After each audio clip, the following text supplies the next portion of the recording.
Hello, gamblers. Thank you for downloading this recent episode of the Cousin Vito Casino podcast. Now, this isn't exactly a casino episode because obviously we've had some casinos being closed.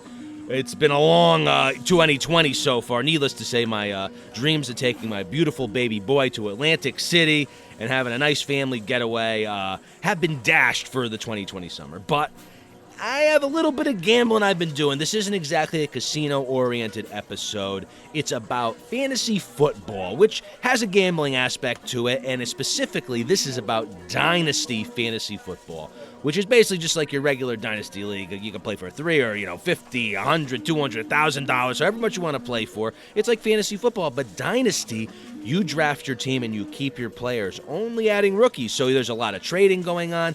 It's much like the real NFL. So, with a little studying and some hard work and maybe some rankings, you can build yourself a great team that could win year after year. So there is a gambling aspect embedded in it, but if you're here for the regular casino stories, all that, unfortunately, it's a little different today. And I'm telling you, I can't wait to get back, though. Before I get into this Dynasty football thing, I miss going to the casino. I'm telling you, I get the free room still, but it's hard to go. I got the family life now. I want to go. I want to be able to go to the craps table. I want to slap the guy's five. I want to be able to toss my chip to the dealer. I want to get a cocktail, not have to pull a mask off. I want to, hang out a slot machine, have somebody sit next to me, my wife sit next to me, play next to me, not a mile away from me. So, we'll see. Hopefully we get back to normal sooner than later. And when we do, boy, am I going to let it all hang out at the casino. But until then, hopefully we have football, and hopefully some of these Dynasty teams I've built will win me some money this winter while the casinos recover. So, gamblers and fantasy football friends alike, sit back, relax, have a cocktail, and enjoy this weird, unique pilot episode of a Cousin Vito Dynasty Fantasy Football podcast. Welcome to the first and only Big Boys Dynasty League Startup Draft Breakdown. Find out your strengths, your weaknesses, and most importantly, what to do next. Sit back, relax, grab a cocktail, and enjoy. With your hosts, Cousin Vito and the Dynasty Nerds own, Garret Price. Welcome to Cousin Vito's Dynasty podcast. And I have a very special guest on this very first episode, Garret Price from the Dynasty Nerds. How's it going, buddy? Garret, it is great. I'm doing wonderful. I got to say, I'm here. Now, in the background, you're going to hear some ice clacking. Now, on my other casino podcast, I usually have a cocktail here. I'm having a scotch on the rocks right now. Just a Johnny Black, nothing special, but I'm celebrating this. I'm off work tomorrow. It's like a Friday night to me. So, going to talk some Dynasty with Garret Price. Hey, man. I'm excited, man. It's always fun to see how leagues turn out because as much as you get your normal ADP, the minute it goes into, your personal draft, a lot of that still goes out the window because guys have certain players they like and certain strategies they like to do over other things. So I always like seeing the actual drafts versus just like the plain old ADP. And I agree with you. There really is a huge difference because when you're there live, I don't know if it's the pressure on people's shoulders, but you can't predict what's going to happen. And as we go through these teams here, this draft went down. So there were some surprises, and I'm really excited to sit back and hear. I'm going to call you a professional here, Garret, if that's okay. A professional opinion on the Big Boy Dynasty League Superflex startup draft. Absolutely, man. Let's get into it. All right, so we're going to start out first of all. We're traders. The whole point of this league was I love trading. I'm kind of like a tradeaholic sometimes. So we're going to open up here. I got you to our MFL page. If you head to the Elm City Banditos, I'm going to go a click here. We're going to look at this team here. So the Elm City Banditos, long story short, the owner, Chiefs fan. Got to love the Chiefs. You're a Chiefs fan in Dynasty. You got to want a piece of Mahomes. So absolutely. He made Makes perfect sense. Big trade. We're not going to get into the nuts and bolts of it, but the Elm City Banditos had the first and second pick of the draft here, and we selected Patrick Mahomes and Christian McCaffrey. So that's an overview of how their first couple of rounds went here. And I'm just going to run down quarterbacks quick for you, do the highlights. I'm sure you're looking at this roster. Then maybe we'll do the weaknesses, the strengths, and what you would do if you were the GM. How's that sound? Sounds great, man. Perfect. All right, so we're going to look at this. Patrick Mahomes was his big target. He picked up Patrick Mahomes, Matt Ryan as two starting quarterbacks. His third Superflex quarterback doesn't have a starter there, has some backups going. Running backs, they're captained by Christian McCaffrey. We have Miles Sanders, young Keshawn Vaughn, and a couple other smattering of nice guys sprinkled in we could touch on.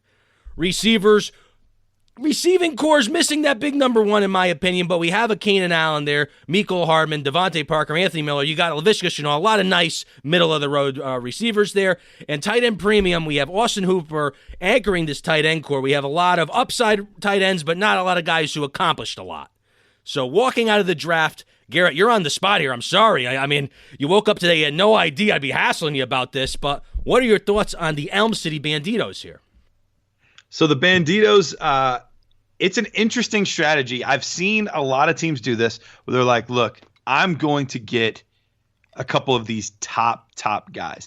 And it's hard to ever be upset with a team that has Christian McCaffrey and Patrick Mahomes. I mean, those are absolutely, I think, spot on what would be in 9 times out of 10, the top 2 picks in one order or another. Those would be the top 2 guys. So it's tough to walk away saying that he had a bad draft just from that standpoint alone.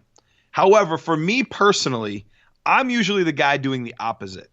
I'm usually the guy trading down because what's hard is it's hard to fill out your entire roster when you're giving up, and I'm assuming you gave up maybe a 3rd round pick, a 5th round pick, and a 7th round pick or something like that. It was a doozy. I forget, but it was a doozy. And that's the hard part is you give up so many of those mid-round picks that really help solidify your starting lineup. And so, right now he's only got 2 quarterbacks, so he's got to really cross his fingers that nobody gets hurt. And on top of that, you got bye week, so chances are you're either – they have the same bye even. So he's going to have a bye week where he doesn't have any quarterbacks to play. So that'll be interesting. So he's in the market to make a move already almost at quarterback. I mean, he's got 10 weeks, but – He could almost start thinking about that week 10. That's going to be hopefully I'm playing him week 10. I got to set the schedule up right. Yeah, you better set it up that way you have him week 10. So, like I said, I do think that there's some good players in here. Miles Sanders, his value has really skyrocketed lately. I'm not the biggest Sanders guy, but I totally understand the hype. I understand why people are there on him.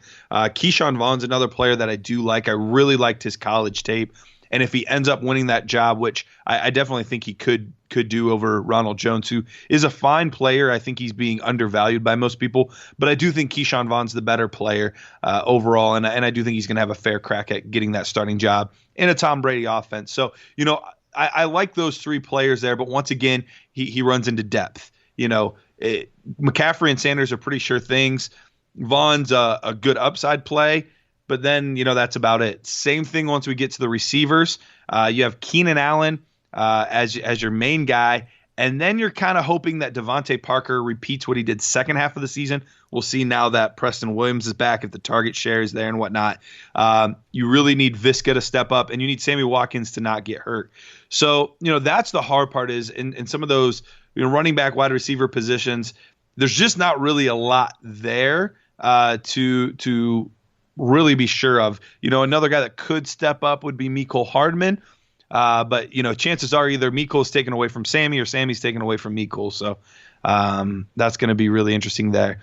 Hooper is a very safe tight end overall. I was a huge Austin Hooper guy last year. And I am actually a Cleveland Browns fan. So seeing some Browns, I'm always excited about that. He is going to be a steady Eddie, I think. I don't think he's going to put up nearly the numbers that he did in 2019, but I also don't think you're going to have those weeks where it's like, oh man, my tight end got me 3 points this week. Like, I think he's going to be a very solid, 7 to, well, with the premium, probably like 9 to 13, 14 per week. And then if you get a touchdown, you're feeling pretty good. So I think it's a good team, but I think overall the depth is going to be a big concern at some point. Now, you wake up and you're the GM of this team. I've been talking with the owner. He put this out there, so this isn't any inside scoop here. But he saw his team and said, man, I don't love the way my draft turned out top to bottom. What are your thoughts on making a blockbuster and moving from McCaffrey and picking up some depth? Obviously, it'd have to be the right deal and you have to pick up the right things, but is it too early to move on McCaffrey, or should you just hold them and say, you know what, we're going to see how the year starts out? I honestly think it's a prime time to move on McCaffrey because I can't imagine a situation where he somehow gains value into next year. He's going to be a year older, and we know these running backs, they have a shorter shelf life. He did sign a good contract, so that's obviously reason for optimism there with McCaffrey. But coming off this historic season, chances are, even with the same offense, everything being exactly the same, it would be tough to replicate those numbers. But we have a new offense in there now, and so it's tough to know exactly what's going to happen. But even, like I said, even if he repeats the exact same numbers, he's a year older. So I think this is the ultimate time to sell high, unless you think you can absolutely win the ship. And this team, I just don't know that there's enough depth to say that I think this team can win it all. So I would absolutely be looking to trade Christian McCaffrey. I'd be wanting, probably 3 first-round picks, and then I'm looking for like a solid wide receiver to add into this group as well, or something like that, or maybe a lower end quarterback for my third quarterback. Like I'm asking for a lot to sell McCaffrey, but I think for a team that's willing to or thinks that they can win it all, they'd be willing to pay it. All right, I love it. All right, Elm City Banditos. You better get ready to rock and roll. McCaffrey might be on the block soon here. We're going to move on to the number 3 pick in the draft, and I'm going to give you one guess. Who do you think went number 3? Mahomes went first. McCaffrey ran second. Who do you think went third? Well, it's kind of cheating because I'm looking at it, but I'm going to guess Lamar Jackson. Lamar Jackson went to Hot Chub Time Machine. So we're going to head over to the Hot Chub Time Machine here, and he made a bunch of moves before the draft too, and we may look into some of those here, but we're going to do another quick rundown and get a little flavor for the Hot Chub Time Machine. We see we have 3 starters right now in the league at quarterback: Wentz, Lamar, and Haskins, with Jalen Hurts sitting there. I like that. I love having Hurts behind Wentz there, just in case, Wentz gets a boo-boo like always. We got Chubb, the namesake of the team. DeAndre Swift probably as the RB2 there. Nyheim Hines maybe as a fringe RB, a third down back, and a couple other guys. We head to the receiver strong suit here. You got Chris Godwin, DJ Shark, Jarvis Landry, Juju Smith-Schuster, Preston Williams that hopefully will continue to grow. And then we head to the tight ends. Might be a position of need because we don't have a lot of proven guys here. We have Tyler Higbee, who ended the season strong. Dawson Knox, Caden Smith, 2 nice young guys that I like. And Dan Arnold and Kale Waring. And let's see, we got a little taxi squad action here. Yeah, a couple of Hunter Bryant maybe, but taxi squad, a lot of taxi squad style guys. Nothing too juicy there. Yeah, it's a really interesting team here. So I love having 3 quarterbacks, and I think Dwayne Haskins is one of the most underrated guys in the league. We've gotten to the point where we're super, super impatient. But if we look at the last 4 or 5 games of the season last year, Dwayne Haskins improved greatly on what he did the first few weeks. I think that they're getting him a few more weapons in there now. I think we're going to see much better things from Haskins ahead. So as a third quarterback, I have no problem with that. Obviously, 2 QB1s as his top 2 guys, so he'll be in great shape there. The depth at running back is a little bit of a concern because Nick Chubb is going to be a stud. But I don't know, as much as I'm a Browns fan, like I mentioned before, I don't know that he will quite be able to approach that like top 5 or 6 running back, simply because of Kareem Hunt limiting him in some of his touches, but more specifically in the passing game. So he's going to be very, very good running back, very, very solid, but you're not going to quite get the ceiling you would out of some of the other running backs. Swift is a super, super talented player, and I feel like people are way too low on him just because of the landing spot. I'm still in on Swift. I think he's a good player, but there's definitely some risk there. And so you have a risky RB2 at the time. Long term, I think he'll be in good shape with him. But for the time being, it's a risky RB2. And then after that, you're absolutely right. Hines is hopefully a flex play. That's what you're looking for out of him. Evans, I don't think you're going to get much out of this year. Jerick McKinnon, we'll see if he can just stay healthy. Keep the fingers crossed. I know, man. Poor guy. He just cannot get on the field. But the pick that I love here, and if you guys have ever listened to the Dynasty Nerds Fantasy Football podcast, I'm a big DJ Dallas fan. I think this could end up being a very, very good sleeper pick. We have Carson Penny and now Carlos Hyde that are all in Seattle. However, all 3 of those guys have suffered some fairly serious injuries. We have Chris Carson with the hip, he fractured hip. We really don't know where he's at in the process, especially with the COVID stuff.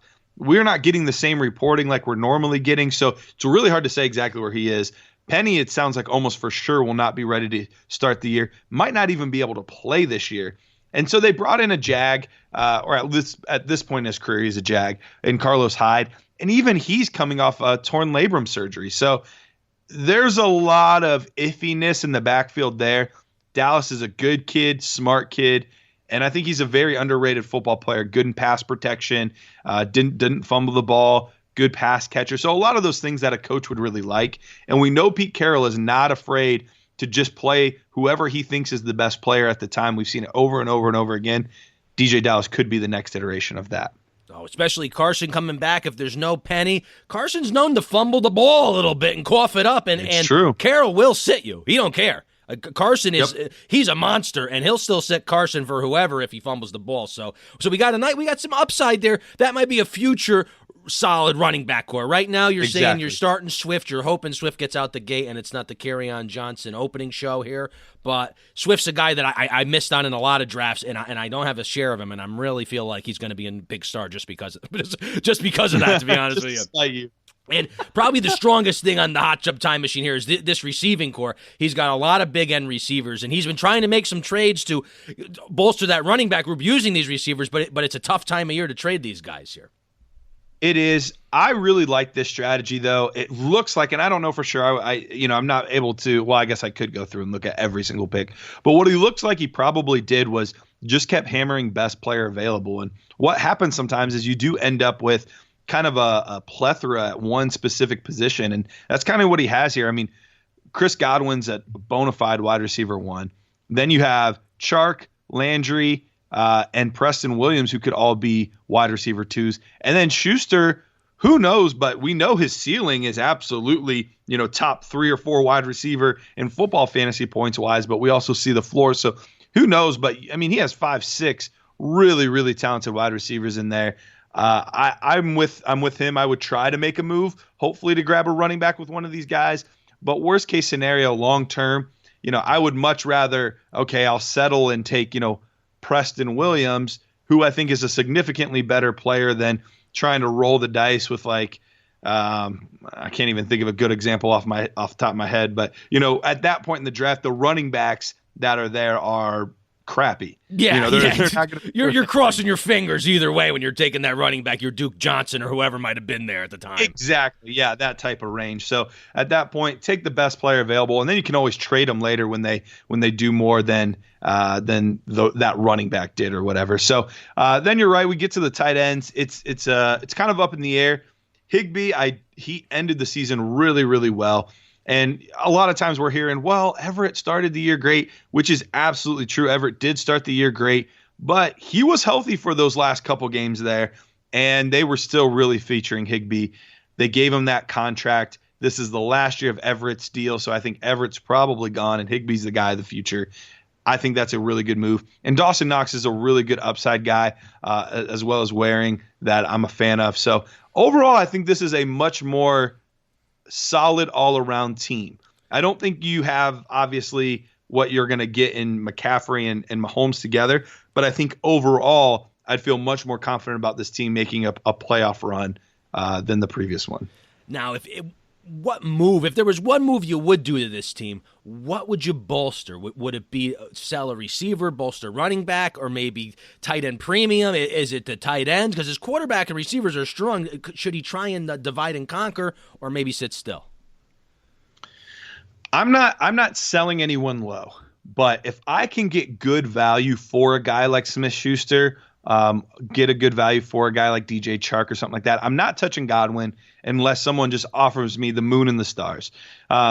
But guys that are going to be his wide receiver 2, wide receiver 3, I'd be willing to see if I could get a good deal on one of those guys and add maybe a decent running back 2, but then also a pick on top of it, or a developmental quarterback or another upside player or something like that along those lines, along with that RB2. Beautiful. All right. I like it. Maybe take your positive and try and fill out a couple negatives here. That might be a theme for the show here.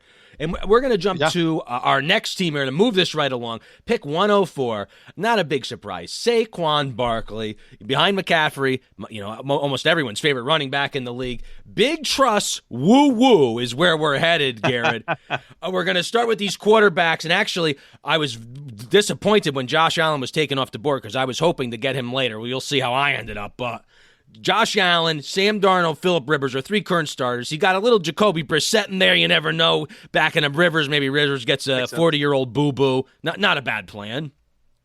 Running back-wise, we got Saquon Barkley, Darius Geis, yes, Todd Gurley, Derrick Henry, and a couple of nice fill-in guys. He's got Deion Lewis behind Saquon just in case. Not that it's, equal, but we have Marquise Brown, Brandon Cooks, Gandy Golden as a nice young guy, DK Metcalf, a very the receiving core has a lot of depth. It doesn't have any big fireworks on there, but it has a lot of guys that could take a step forward. Sterling Shepard, Big Mike Williams, Emmanuel Sanders in New Orleans maybe. We head to a small tight end core, but a good tight end core where you have Zach Ertz, Ian Thomas, who's kind of like an offseason darling here, but a lot of mouths to feed in Carolina. And then we head to this taxi squad. Nice taxi squad. You got a CSC there. John Hightower, Philadelphia receiver. They seem to go down. 10 of them go down every year now. So, very normal taxi squad for the league here. And looking at this, team looks pretty solid all the way through. How are you feeling? What are your first impressions? I agree. I do think this is a very solid team all the way through. Josh Allen's a very good quarterback. Sam Darnold has a lot of upside. We'll see how all this goes with Gase, but I like Sam Darnold as a quarterback, as my quarterback too. I have no problem with that. And then Rivers, we know he's gone probably soon. I don't know who ended up with Jacob Eason. I might try to be sneaky and get him as well, just so I make sure I have that Indianapolis quarterback position locked in, because I would not be surprised at all if Eason got a shot at some point. But yeah, I think it's a solid quarterback room. Nothing that's overly exciting. His quarterbacks are not going to win him any weeks, but I don't think they're going to lose him any weeks either. So I think he's very safe there. Moving on to the running back. Yeah, this is obviously the crown jewel of the team. You have Saquon Barkley. You could almost fade running back for 10 rounds because, you have Saquon Barkley. But he did a good job at filling in.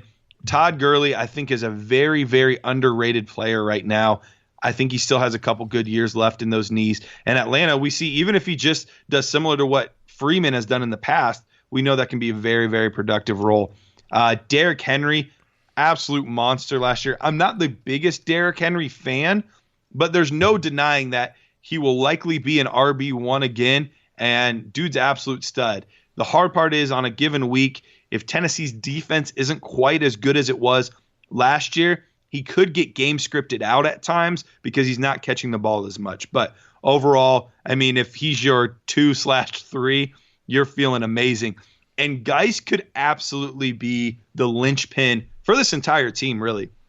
Because you could tell me that Darius Geis gets hurt again, and we really never hear the name Darius Geis after this, and that would not surprise me in the least. You could also tell me that Darius Geis does a Dalvin Cook, Frank Gore, and after starting his career injury-riddled, just goes on a tear and becomes an RB1. That would not surprise me either. So there is a lot of boom-bust potential with Geis. So I think that's going to be a really big linchpin in how successful this team is this year. Beautiful. So top to bottom, big trust woo-woo. He's got a team that could compete. If anything, he just needs one of these or two of these receivers to pop into maybe a wide receiver one area here. But he has some potential. DK, he should take a step forward. Sterling Shepard, if he doesn't get his brain scrambled again and is out half the season, he was very productive. Williams. Big Mike, quarterback change. Maybe it'll end up favoring Big Mike. You never know. Yep, absolutely. And then Zach Ertz is probably going to be targeted a ridiculous amount of times again. Good player. Ian Thomas is another upside guy. I like his talent, but you mentioned it earlier. You're absolutely right. There's a lot of mouths to feed right now. So I think he's more of a safety backup than he is a true starter at this point. But to have those two guys, I think you feel pretty comfortable.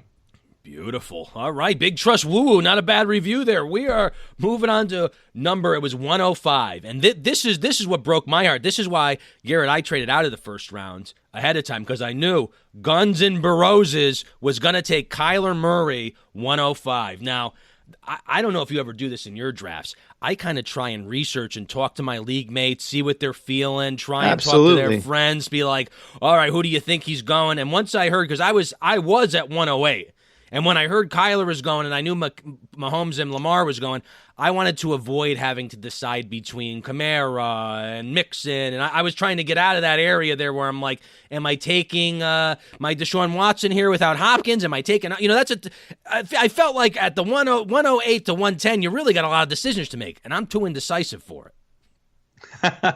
Yeah. And the tier gap as far as talent goes is pretty similar for a little while. So I don't blame you one bit for trading back there. So we're going to head into the Guns and Burrowses, which I do like that name.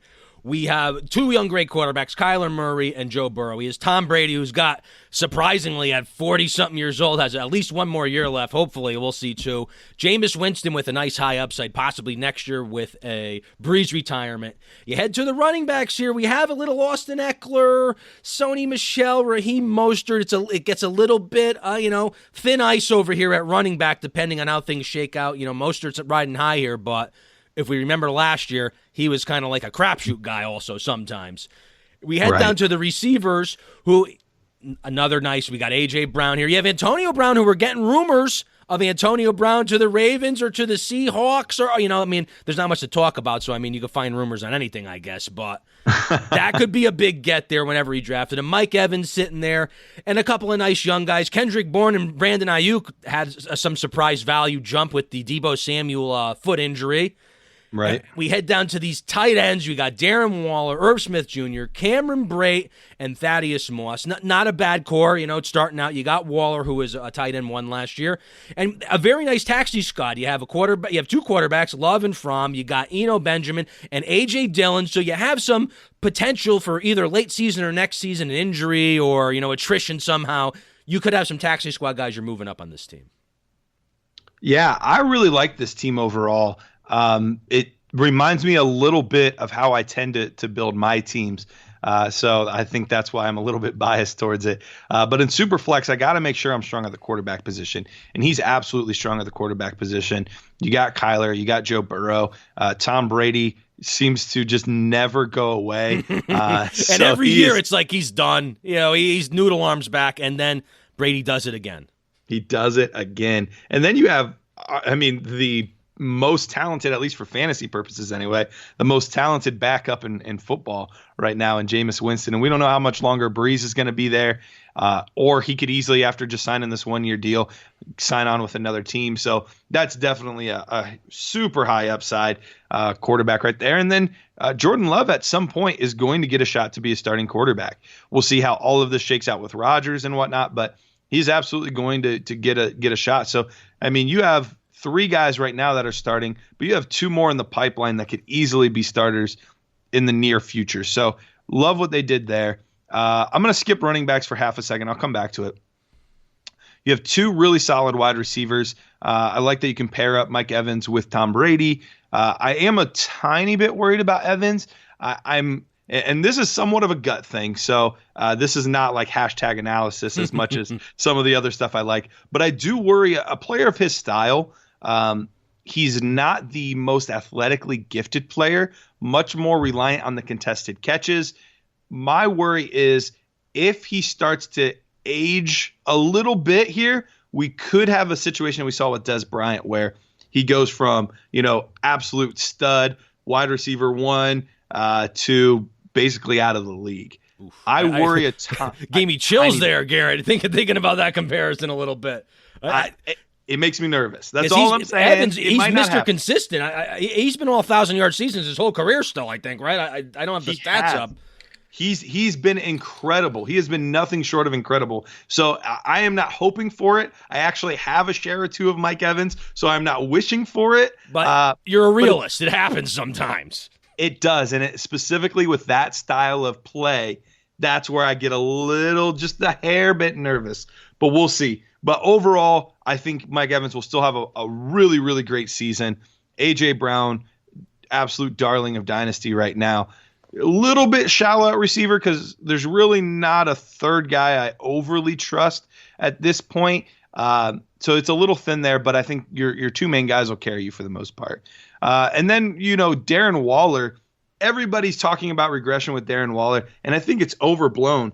As much as I am a big fan of Bryan Edwards and Henry Ruggs, who they brought in, there's still a lot of targets to go around. Like, neither one of those guys are established in this offense yet, and I think Darren Waller is still going to be the main focus of the passing game. So I'm still all aboard Darren Waller. Irv Smith Jr. is one of the best up-and-coming tight ends in football. So that brings us back to the running back position. The running backs that he has at this point, let's be honest, it's a little gross. I don't love it. However, Eckler, I think, could easily be a running back one again. Sony Michel is one of the most underrated running backs right now, and I get it. He performed terribly last season. But on pure touches alone, if he gets anything like he looked in the playoffs the year before back, even just 50% of that, he could be a mid-range RB2 just on volume alone. And then Mostert's the ultimate lottery ticket.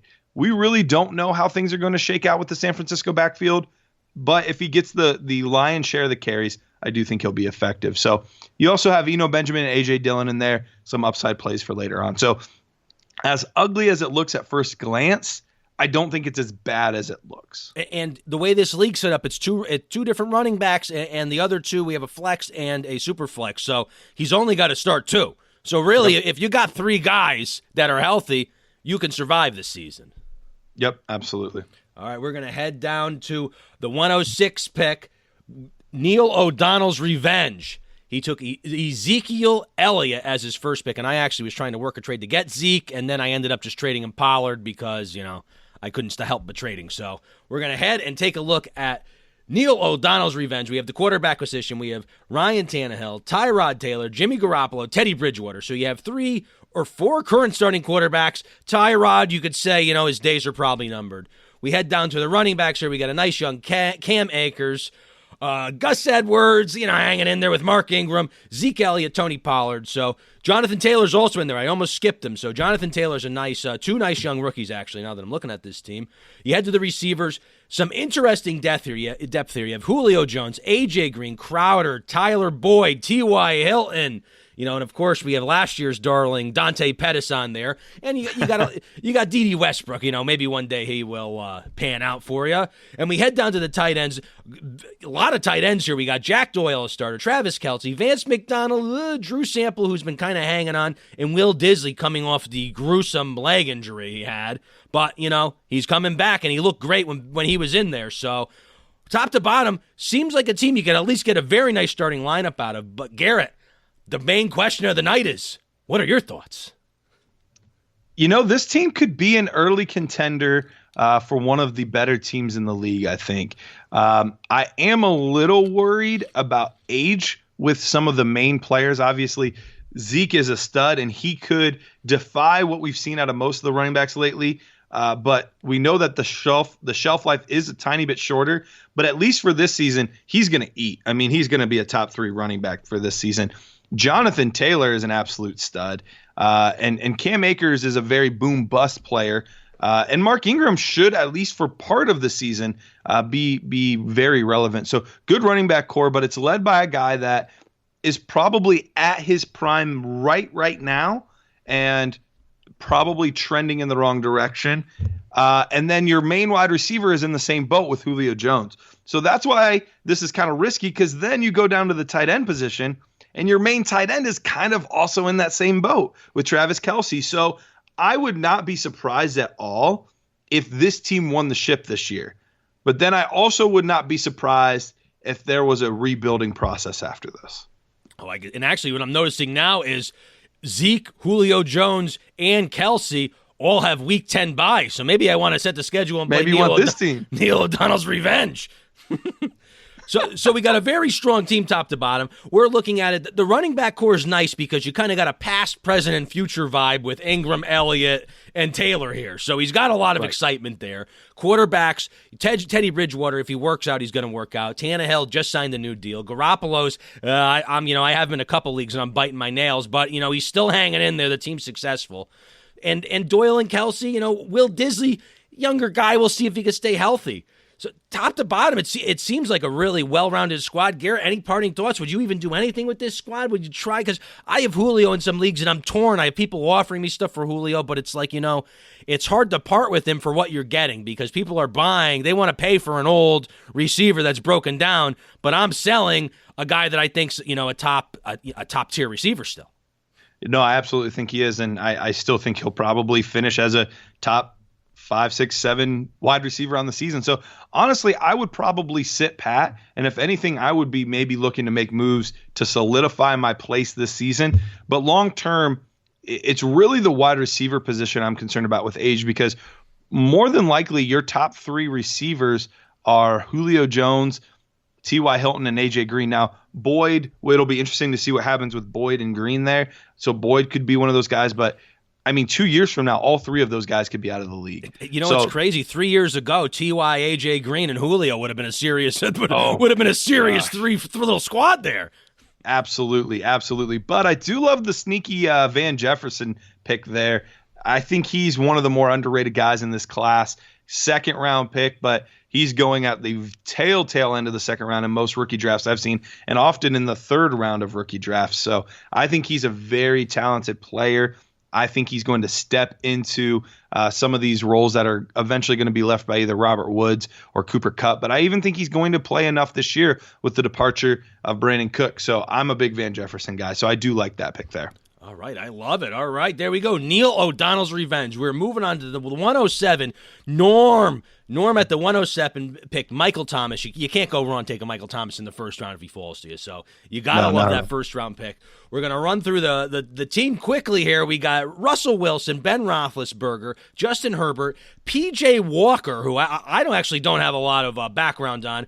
Running back-wise, we got J.K. Dobbins is a nice young guy, Devonta Freeman, Anthony McFarland. We talked a little bit about Rashad Penny, that Duke Johnson, Marlon Mack. So you got a lot of patchwork running backs there. You head down to a receiving core, which seems small looking at it on the website, just, number of receivers wise, but you headlined by Michael Thomas. You have some great young guys, Michael Pittman, Jerry Jeudy, T. Higgins, Stephon Diggs, who's number 1 in Buffalo, Hakeem Butler, Corey Davis, a couple of guys that, you had a lot of hope when you probably drafted them, and now you're still sitting there hoping. And we head down to the tight end, which is a very strong suit on this team. You got Mark Andrews, Mike Gesicki, you got Sternberger, Troutman, Dalton Keene, so you got a lot of young ones, all young ones basically, and a couple of good ones there. And taxi squad, you head down a bunch of taxi squad style guys, Bryson Hopkins, Isaiah Hodges, nobody that you're going to expect to be bringing up, this year, barring some sort of catastrophe. So Garrett, I blew through all these guys. What do you think? Another team I like. I love this wide receiver core. This wide receiver core is absolutely sexy. Michael Thomas, you could make an argument for taking him 1-1 overall, and I wouldn't argue. But exactly what happened with him, partly because of the position scarcity. You can get wide receivers later. It's tougher to get quarterbacks and running backs later. So he does tend to drop into the mid and sometimes even late parts of the 1st round. I took him in a draft just a couple weeks ago at the 11th overall pick in a Superflex league, and I was absolutely thrilled. But after that, you have I would love to see that draft, by the way. He fell to 11. Yeah, he fell to 11. There were a lot of quarterbacks that went, and I think we had 6 quarterbacks going the 1st round. Wow! So that was part of the reason on how that happened. But yeah, I'd be more than happy to show you that draft. So you have Michael Thomas, stud. You have Stephon Diggs. I'm thrilled with him as my wide receiver 2, and then your wide receiver 3 could easily be either Jerry Jeudy, Michael Pittman, or T. Higgins. Like, all 3 of these guys, especially long term, I think at least 2 of those 3 are going to pan out and be very good wide receivers for you. I wouldn't be shocked if all 3 ended up being good. I love all of those guys there. Very good sneaky pick with Isaiah Coulter. He is one of my late round dart throws. He's in Houston right now. There's really, you have some receivers there. You have Cooks, you have Stills, you have some of these guys, but they're all speed guys or smaller guys, whereas you actually have some height, some size with Isaiah Coulter. They don't really have any wide receivers with any real height right now, so he could carve a rollout early and could be one of those sneaky Darius Slayton, like where did that guy come from type of players this year. The tight ends, beautiful. Andrews, stud. Gesicki, stud. I think he'll be a stud anyway. We don't know for sure yet. But I think he's a very good player. Sternberger and Troutman, two very good upside tight ends. Quarterback, solid overall. Russell leading the way. Roethlisberger will be in there until Herbert's ready to go. I like it. PJ Walker, he was a guy from, wasn't the XFL. It was it the XFL? It was either XFL or AAF, either one. But he was playing really well, was probably going to win the MVP of that. So sneaky good ad there. Once again, another team where running back is a little bit ugly. And you're really hoping that the combination of either Damian Harris, Duke Johnson, Marlon Mack, Anthony McFarland, you're hoping one of those four guys gets some sort of role, because none of that is really truly guaranteed. But right now, you don't really even have an RB2. And as much as I love Dobbins, I'm a huge J.K. Dobbins fan. It's really tough to count on him as your RB1 right now. So I think the bones of this team are very, very, very good. But you got to get a running back in there at some point. And it might cost you this season, but I think this team, probably more than any team I've seen so far, is the best setup for long-term success, because all it's going to take is one or two running backs in the draft, especially if they don't do as well this season. And I think that this team is all of a sudden going to be really scary. All right, so we're looking at Norm as a sit-tight team. He made his draft. He took his best players available, and now he's looking to sit tight, because you're not going to get what the true value on a Jerry Jeudy or a Michael Pittman before they played, probably, unless you have somebody that's really in love with them, because, we have no footage. There's no stats to even say I'm going to get anything from them. So it might be one where you're going to stand pat, see how the season pans out. Maybe you luck out and Devonta Freeman gets signed somewhere, because this is the only team so far where I look and I say, I don't know who I would start in my any RB positions. I don't know who roll out week one. You're really hoping Devonta Freeman signs with the team out of nowhere, because you need that to happen. Or who knows, maybe David Johnson will twist his pinky toe or something, and Duke Johnson will get to start the first week. There you go. It could happen. All right, we're gonna head out to pick 108. But before we head to pick 108, Garrett, I just want to ask you a question about your personal drafting strategy. So you sit down, and this is a surprise too for you, Garrett, but you sit down and you're in a draft like this, a Superflex, tight end premium, PPR. What is your draft strategy? Do you go in with, let's say your pick. Are you like, do you base around your pick? Okay, I'm at number 1, I'm going quarterback, so this is going to be my deal. Or, how is it? Best player available? Are you filling out your starting lineup? There's so many ways to go, and with Dynasty, it's so permanent. So it's hard, it's hard to make that big decision. Right. Yeah. For me, usually I'm a very hardcore best player available. So there will be times where, I don't have a tight end and I'm in round 12, or there'll be times where, we're at the same spot and I only have one running back. And so I'm a very, very big best player available, because here's the thing. We fall in love with it, and granted, we're even doing it somewhat right now, so I'm just as guilty as the next person, but we fall in love with our leaving the draft and our starting lineup looking sexy. Like, everybody wants their starting lineup to look sexy coming out of the draft. But here's the thing. The season doesn't start tomorrow. The season starts in a few months. And on top of that, this isn't just a redraft league. This is a dynasty league. So you want to be setting your team up for long-term success. And that's why I tend to, I don't want to say fade running backs, because I usually like to get one running back in that first round or two. But I usually do then wait a few rounds at best. I'm looking at round 5, 6, 7 until I'm taking more running backs. And it's usually a lot of upside guys at that point. And the reason being is that position is the most volatile out of all of them. Quarterbacks, if I have 2 good quarterbacks in a Superflex league, preferably 3 good quarterbacks in a Superflex league, I could be set at the position for the next 10 years. Same thing with wide receiver. If I have a good core of young wide receivers, I'm set up long term. Tight end, same thing. Running back, I could have a stable of running backs, and all of a sudden 2 years later, all of those guys are either gone, irrelevant, or injured.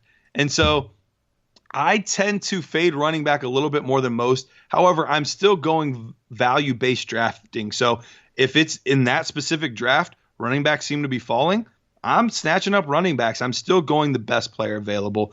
The other thing I do is I'm the guy that typically trades down more.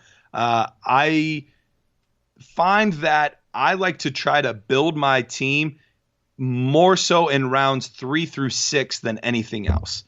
Because if you put all your eggs in one basket of a guy in the first or second round, and that guy gets injured or falls off a cliff or whatever, it's tough to recover from that. So I like to have a little bit deeper of a core than I do star talent at the top. All right, beautiful. Thank you, Garrett. That is a very articulate way to describe how you do your drafting. I think we got all the different scenarios there in there also, because you got what you want to do, and then you know what? Sometimes the draft breaks a different way, and you got to work on your feet. If you're saying I want to go running back here or receiver here, and it doesn't pan out that way, you just got to do it live and say, you know what? We're going a different direction. Yep, absolutely. All right, so we're going to jump into the 108 pick here. This was originally the Boardwalk Barons pick, my pick, and I ended up trading out. It was kind of on a whim. I sent the trade. The guy said yes, so he took this 108. I ended up getting a second or third. It was a pretty fair deal. We could get into that in a little bit, but we're going to run this team down quick, try and keep moving on here. We got quarterbacks, Mitch Trubisky, Nick Foles combo. We have Jared Stidham, full disclosure, in Just We Trust as a Patriots fan, so you might see a couple of trends here. We have Cam Newton, who's sitting at home right now, but you never know if he'll get the call. And Taysom Hill, who, even though Teddy Bridgewater is in New Orleans, there is a little bit of thought that maybe Taysom Hill will take over as quarterback one day. We head down to the running backs. We have Phillip Lindsay. We actually have the whole Denver stable here. We got Gordon Lindsay and Freeman. We have James Conner, Tevin Coleman. We have David Johnson, Dalen Samuels. Nice little running back core there. We head to the receivers. We have Adam Thielen, Cooper Kupp, DeAndre Hopkins, Tyreek Hill, N'Keal Harry, who we acquired in a trade, a couple other smattering of guys there. Head down to tight end in this tight end premium. We see Eifert, Ryan Griffin, Rob Gronkowski, Greg Olsen, and Kyle Rudolph. So a little long in the tooth here at tight end age-wise. And the taxi squad, looking like a taxi squad. Patrick Laird there probably until he gets cut by the Dolphins when the season starts. And then Darwin Thompson, who might pop off, and Jacoby Myers, who he's got N'Keal Harry, and you never know, maybe Myers and Stidham will have a little connection there, get a little PPR mojo going. Yeah. So, does this team have any draft picks? Do you know in the? Because I can't see him here. This team, I think this team might have traded away its first round draft pick for next year. But I think he has a couple seconds. He made a trade. I think he moved one of his picks in the Harry trade. He got a second, gave a first, and got Harry. It was like a move. It wasn't he got rid of the first, but it was more of a move back when the trade went down. So this is tough, and whoever this is nothing personal, but this team terrifies me. At quarterback you have 4 half quarterbacks. You don't know who's going to be the starter out of Trubisky and Foles. So, and there's a good chance that in 2021 neither of them are the starting quarterback for Chicago. Stidham might start the year, might not. We're not sure. Hoyer is there and is a capable starter. So I hope for his sake Stidham does start. I do think he will. Taysom Hill will be the king of getting 4 points every week because he did some gadget stuff, but he's never going to get you quarterback numbers. And Cam Newton's not on a team right now. So that's a lot of risk for me at the quarterback position. I'd be a little uncomfortable with that. We go then to the running backs, and this was kind of the antithesis of what I was talking about earlier with the running back position. You could tell me that in 2 years, none of these running backs were relevant anymore, and I would not be surprised. And actually, looking at it, week 8, they're all off. Oh my goodness, they're all off on week. Oh my God, week 8 and 11. I might have to play this guy week 8. I think all right. We there you go. You got to set up the schedule nicely. It's good to be the commish, Garrett. Exactly. So yeah, you could get some wins this year with this team. I'm not saying you couldn't there, but long term, I'm terrified at the running back. And then we're kind of in the same boat at tight end. It's a bunch of really elderly football players that you have there. So I'm pretty nervous overall. Now, it's a very good wide receiver core. So I do want to give credit where credit's due.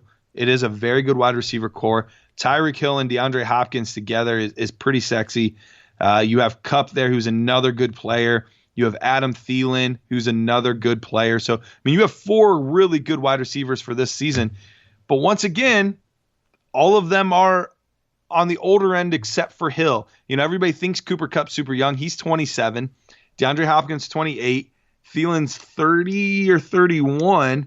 So, I mean, we're looking at 3 of those 4 guys, not Tyreek Hill, but we're looking at 3 of those 4 guys are probably at their peak at the moment.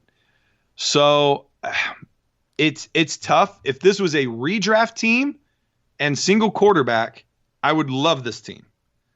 But it's a super flex, tight end premium with it being Dynasty. And so I'd be a little nervous. I could hear your voice shaking as you're talking about this team. Well, I'm sure this guy is a wonderful guy. And he is a great guy. That's why I knew this was going to be hard when we got to certain parts of it. But that's the tough part is so let's say you take over this team tomorrow. Now, he already made a trade that now that we're talking about how the team looks, he moved his first round pick. So looking back, this could, if the wheels fall off this thing, that might end up not being a smart move.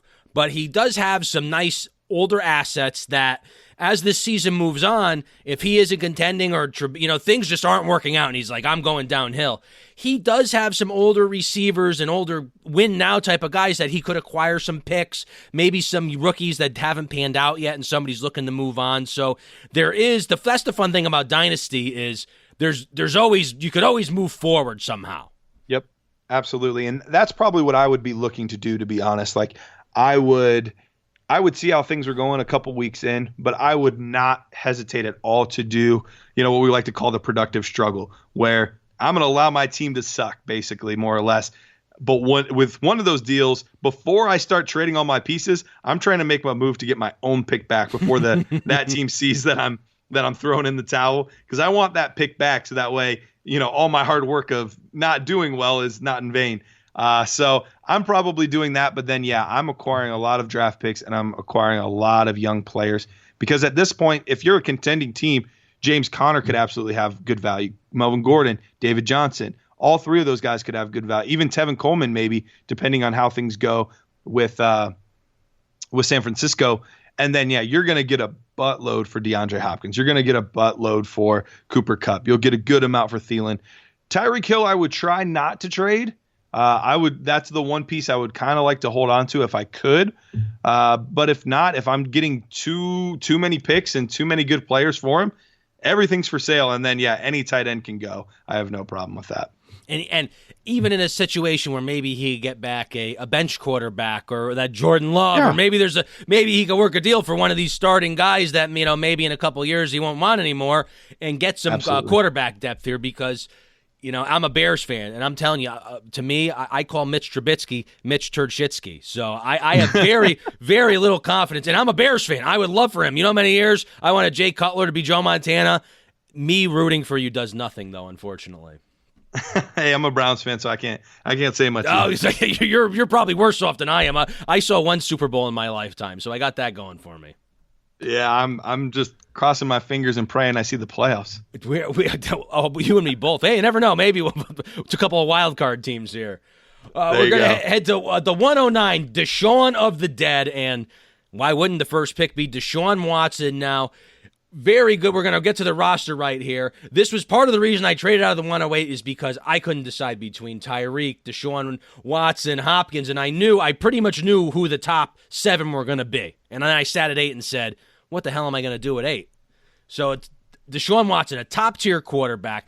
He has Drew Lock with him, Brian Hoyer, who could be a player here in New England, depending on Stidham, Chase Daniel in Detroit, and Ryan Fitzpatrick, who you'll probably get at least the beginning of the year out of. You had the running backs. We got Le'Veon Bell, Josh Jacobs, Ronald Jones, Devin Singletary, Chase Edmonds, a couple other decent pieces, Raquel Armstead, Odell Beckham Jr. at receiver, Kenny Galladay, Adam Lazard, Perriman, Robert Woods. I feel like they had another nice receiver in there I'm missing. We have Chris Connolly Funches, and we'll jump down to tight ends. Trey Burton, Eric Ebron, Blake Jarwin, who I do like as a guy who's getting no love at all in any of these drafts. Max Williams, who a couple years ago you were like, oh, Max Williams, this guy's going to be a big star here. Didn't pan out. We head to the taxi squad. Well, Michael P. Ryan, I like it. Oh, Eason's off the board. Maybe we got a trade brewing here for Eason on the taxi squad. Denzel Mims, who I love sitting on the taxi squad, and Donovan People-Jones. Overall, this is a team that things break right. We got a playoff team right here, it looks like. I agree. It's there's definitely a lot of potential here. Deshaun Watson, love him. I know that he lost some weapons, but I still think he's a very, very talented player. Drew Lock is going to be, I think, the biggest linchpin in all of this for this team. He got so many weapons in the offseason. Like, they just showered. Yeah, he's like an showered arsenal. Drew Lock with weapons. It was incredible. So if he plays to the level that many people think he's capable of, and adding in all of those weapons, that could be a very, very successful QB2.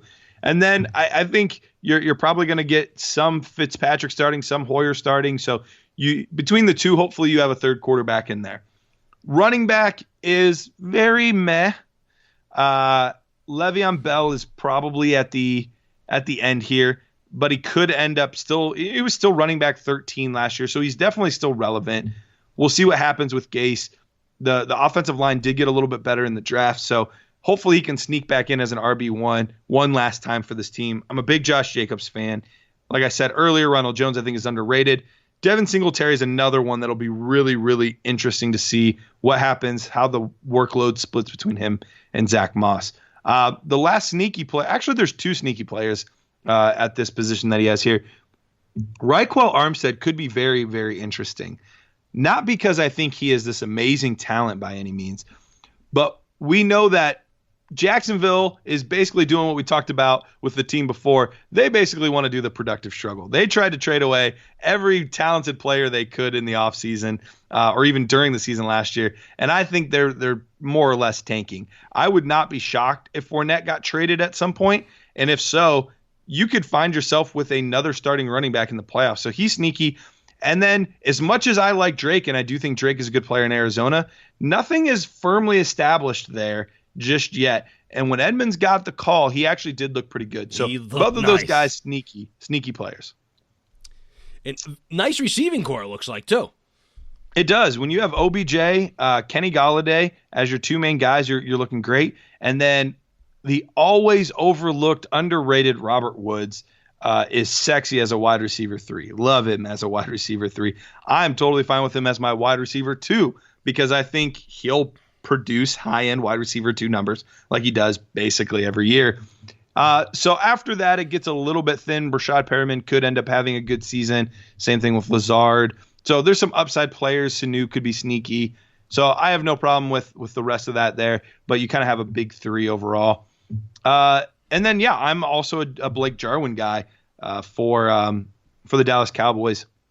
I could see him really moving into a role where he's not necessarily approaching the top 6 range, but kind of I'm trying to think of a good comp for him, but more or less the guy that's kind of always in that tight end 8 to 12 range where he's not a stud, but he's really steady and you're really glad you have him on your team. I think that's kind of what we're looking for. And this is the best taxi squad that I've seen so far. When you have Denzel Mims on your taxi squad, that guy could end up being your 4th receiver at some point this season easily. I think he's a very, very talented player and should get targeted a ton. So I like this team. I think it's a very, very solid team overall. Very nice. Deshaun of the Dead. Actually, full disclosure, I traded him Odell Beckham, and hopefully maybe we'll get to that trade in a little bit. So I made kind of a blockbuster deal moving Odell Beckham after the draft here. So just so happens, we're going down the draft list here. I'm going towards the end here. We're moving to Sanu. Oh, no. Oh, I almost skipped over Al's Pals, my good buddy Al. Al's Pals, in the first round at 109, took Dak Prescott, which are the surprise of some people in the league because of Al's personality and what we thought he was going to do, but he went Dak Prescott. We're going to run this team down. Pretty solid squatters. Quarterbacks, we got Dak Prescott and Derek Carr starting, and he's got his backups. He's got Dalton and Mariota, and he's got Mason Rudolph in there probably in a panic at the end of the draft. Running back seems a little thin here. You got Dalvin Cook, Aaron Jones, nice. James White, Tariq Cohen. You got some PPR upside there. And he's got Boone behind Cook. He doesn't have Madison, but he's got Boone there just in case. Receiver-wise, looking okay. We got Amari Cooper. Edwards, a great rookie with upside. Justin Jefferson, another great worker. You got Debo, little foot boo-boo, still looking good. Cortland Sutton, who was, a breakout star last year. Hopefully, the Judy edition makes you nervous, but hopefully his growth continues. James Washington, another unsung hero. And Christian Kirk, who, I liked them going into the season. They traded for Hopkins.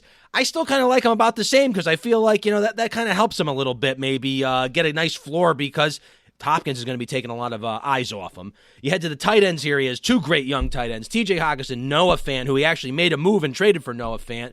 O.J. Howard, Josh Oliver, we haven't seen him on the field, but, we were really excited last offseason. I know I have him on a couple teams, so hopefully he pans out. And we use the taxi squad here. We have Bryce Love, Michael Warren, KJ Hill, and Colin Johnson. So regular taxi squad. And you look back at these teams, some guys didn't make their taxi squad moves because what I did in this league is I made it so your roster expands to 31 in the offseason, so you could roster all 5 of your picks. And then you could keep your taxi squad. So then you have the off season to say, all right, who's going on my taxi? And I got to make 5 cuts. So Some of these guys, some of the taxi squads haven't been filled out yet, the ones that we didn't see them. So looking at this team, I'm feeling like I could be a playoff team this year with this team if things go in a good direction right off the rip. Absolutely. This could absolutely be a playoff team. And you look at all of the positions, there's really no drastic holes. Now, there's definitely some areas I would love to shore up, but there's, looking at the 4 quarterback, running back, wide receiver, tight end, none of them are, I'm like, ugh, that's gross. All of them are pretty solid. You're going to want to get a third quarterback at some point. So that's going to be something that I think he needs to make a move at some point in time. But I think he's in good shape at running back, assuming Dalvin Cook does not hold out and doesn't get, severely injured again. Dalvin Cook and Aaron Jones is a really, really good 1-2 punch. And then Tariq Cohen and James White are great bye-week filler type guys. They're not going to win you any weeks, but they're also not going to be like, oh, frick, I got to start this guy this week. They're solid enough to hold their own specifically because of their PPR floor. Dropping down to the wide receivers, Cooper is a stud. Debo, when he's healthy, should be a stud once again. Cortland Sutton is a very good player. Might lose a few targets, but I think he'll still be very good. And then you have Justin Jefferson, who I'm not quite as high as others are on Justin Jefferson, but that's only because this wide receiver class is ridiculous. In most drafts, he would be one of my top 5, maybe even one of my top 3 wide receivers. I have him a little bit lower in this class, but still overall in a startup draft, I'd love to have him on my team. Bryan Edwards, another one. Really, really good player, really solid guy. Kelvin Harmon has some upside. So, and you mentioned Christian Kirk before too. And James Washington seems to be the overlooked guy in Pittsburgh, but quietly he actually outproduced Deontay Johnson last year, and nobody seems to talk about that. It's true. Yeah, nobody really does talk about that because Deontay Johnson is everyone's trade target, everyone's darling, and James Washington, people don't want to give you a 3rd-round pick for him half the time. It's kind of weird how that's played out, but I think he's another. So I think he's another very good player. So you have a very solid wide receiver core, and then and a tight end premium to be able to lock down Fant and TJ Hockenson, and then have the upside of guys like O.J. Howard behind him who could easily be traded at some point or sign as a free agent somewhere. So, well, no, they signed his tender, or his 5th-year thing, which I thought was weird. Browns did that was a little odd, though, but it gives you a little hope. Maybe they're thinking, all right, maybe he can learn a little from Gronk, or I don't know what they're thinking with the 5th year, because I don't know the price on a tight end 5th-year option, but usually the 5th-year options aren't exactly cheap for teams, especially O.J. Howard, who they probably could have let him walk, and I don't know what type of deal he would have got somewhere, but you figure they could have filled in for O.J. Howard, at least fill in his production they had from him. I still wonder if it could be one of those like, hey, have him sign his 5th-year deal, and then we could get more in a trade for him because there's 2 years left on his contract as opposed to just the 1 year. But we'll see if that actually ends up happening. And then you're right, Josh Oliver, good upside player. So, yeah, no real obvious holes, solid team. I wouldn't mind adding a little bit of depth, a 3rd quarterback, and maybe just a skosh of depth at running back. But overall, I think this is a really solid team. Beautiful. Very nice. And we're going to move on. But I just want to touch on Justin Jefferson quick. Now, obviously, we haven't gotten to training camp. We have no idea how things are going to pan out. But heading into training camp, correct me if I'm wrong here. In Minnesota, we have, Thielen's probably going to be starting. And then after that, they traded Diggs. It's like you got Olabisi Johnson, and Justin Jefferson's really on the cusp there of, if he has a good camp and a decent preseason, he might be getting a good amount of snaps in week 1 of this year. Absolutely. And if I'm doing a redraft league, I could make a great argument for him being the top receiver taken. So this is in no way a slight to him. The thing that my concerns with him, once again, still think he's a great player. It's just I have him behind guys like Jalen Reagor. I have him behind guys like Michael Pittman, some of those players. But the reasoning is, one, he worked primarily out of the slot. I don't think there's going to be a ton of slot opportunities in Minnesota because they're running a lot of 12 personnel, and when they're not, Thielen was most successful when he was running out of the slot. So I would assume that they would allow their veteran to do that, but we'll see. Maybe they would make their veteran move outside more often. So I just don't know that there's going to be many slot opportunities, and they run the football an awful lot in Minnesota. It's not like this high passing volume type of offense. So there's just a few things there that I'm mildly concerned with. So, like I said, we're cautiously optimistic. Exactly. All right, we're going to move on to Sanu, the final pick of the first round. We have another 2 teams to go after that, but the final pick of the first round, right at the turn there, Sanu and improved, went Joe Mixon, Devonta Adams at pick 12 and pick 1 of the second round. So a very good 1-2 punch fell to him there. You got a nice running back and a nice receiver. We look at his team. He's got Drew Brees, Aaron Rodgers, Gardner Minshew, and RG3 sitting there hanging out, maybe waiting for a Lamar Jackson injury.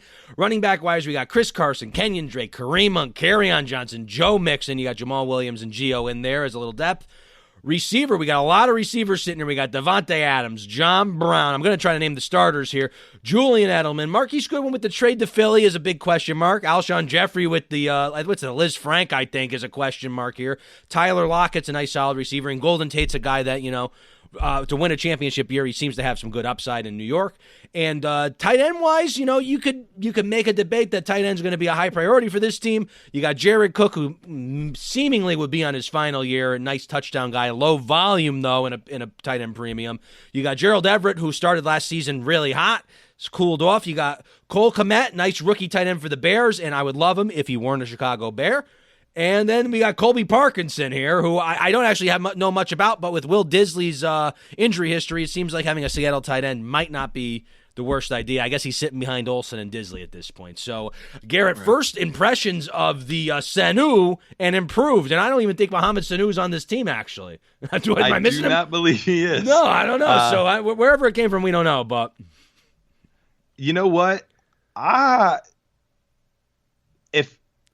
If I was just to pick a team so far, like you said, there's still a couple we got to look at. This would be my pick preseason right now to win it for this season. Whoa, okay. So that you can use that as bulletin board material if you want. But at this point, Sanu and improved until I see the other couple teams. Sanu and improved would be my pick to win it this year. You're really solid with Rodgers and Brees at quarterback. Minshew's a great upside QB3, so you're sitting good there. You got a little bit of age, but you're sitting great there. Awesome RB1 in Joe Mixon, great RB2 in Kenyon Drake this season. I think he'll also be an RB1, but overall he's an RB2. And Kareem Hunt is one of the most overlooked players, but he averaged RB2 numbers during his time in Cleveland last year. So I expect that same type of thing. So you really have an RB1, 2 RB2s, and then if Chris Carson dares to be healthy and hold on to the ball, all of a sudden you got a stable of running backs. So we'll see what happens there, but really good running back core. And we're still up in the air with what's going to go on with Kerryon Johnson and Swift. I still think Swift is going to be the 1A. Kerryon will be more of the 1B, but that is yet to be determined. At wide receiver, you get to pair up Adams and Aaron Rodgers. It's always fun to see, your team score go up by, as opposed to just one touchdown. Best. You get the double up with that, and all of a sudden you jump like 20 points because of the yards and all that too. Oh, so fun. So you get that. Edelman, there's really nothing else in New England right now. I still think he would be a solid wide receiver 2 or 3. A little age at wide receiver here. We've seen him. We went through a couple of teams where we had a lot of young guys. I mean, we had the Norm's team. You had Judy, Higgins, and Pittman. This is almost the compare and contrast to the opposite, where you're getting a John Brown, you're getting the Tyler Lockett, you're getting these guys that are produced recently, and you can feel confident going into the season. But the cliff might be approaching a cliff here for this wide receiver core in a year or two. Well, honestly, with this whole team, and that's the thing, I think overall for the next year, 2 years, like 21 and 22 or 20 and 21, he could absolutely be legit contender. But like I said, running backs, we have no idea how long they're going to last, so real risky. Rodgers and Breeze are not young guns, and a lot of older receivers. And that tight end, your guy you're counting on right now is also pretty old. Now, Everett could easily emerge. Cole Kmet could easily emerge. So I think there is enough behind this that I feel good with it.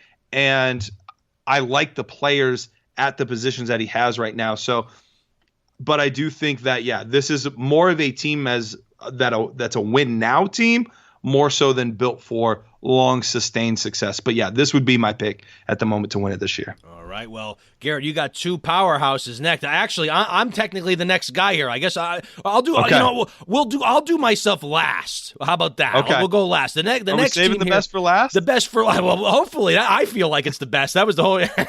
That's my ulterior motive here, is to get Garrett to say my team's the best in the league. But we'll see if we can get there. I want it to be honest. We're gonna head to Big Joe. This was the guy that originally had the first pick in the draft, and we'll get into the picks. He got a haul for it though. So Big Joe, this is what I like to do. So I have a feeling I'm going to like this team. So he's sitting pretty.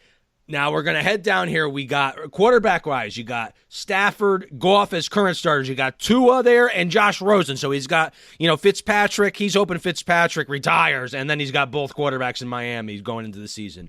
Running back, we're looking at Fournette as his RB1 here, and then you have a couple of young guys here, Zach Moss, Antonio Gibson, Madison, Henderson, Malcolm Brown. You got a mismatch there, a little patchwork running back core.